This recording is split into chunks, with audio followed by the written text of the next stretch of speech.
Wow,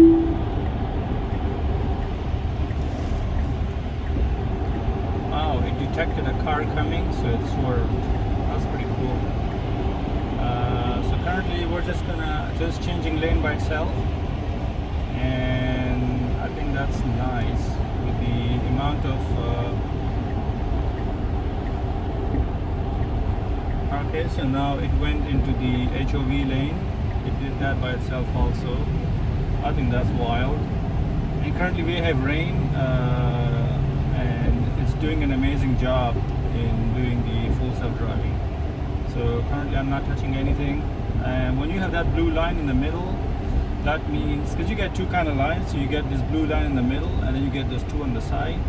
So I think when you get that blue solid line in the middle, that means we're now on navigate on autopilot, which is right here, this button.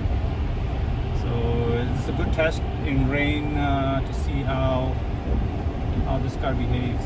And the speed limit is 100 kilometers per hour. There was a new update done.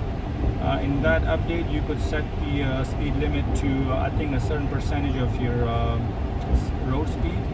So I think I picked 5% or 10%. Not sure how that equates here. We'll have to figure that out. But as you can see, it's doing an amazing job.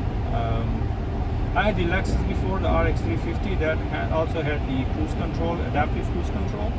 And what would happen is it would steer left and right. It would kind of be moving in this lane, left and right.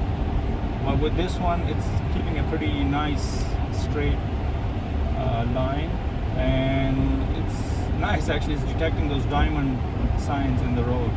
I think that's really cool. We're gonna turn on the heater just to prevent defogging. And the other thing I've noticed is when initially I think when I was driving it, and if there was a bridge, it would maybe steer a bit, like very small. But I think as I keep going through these underpasses, these bridges, this thing is learning and it's adapting to it. So it looks like it's constantly learning, the road and what's around it. That's pretty incredible.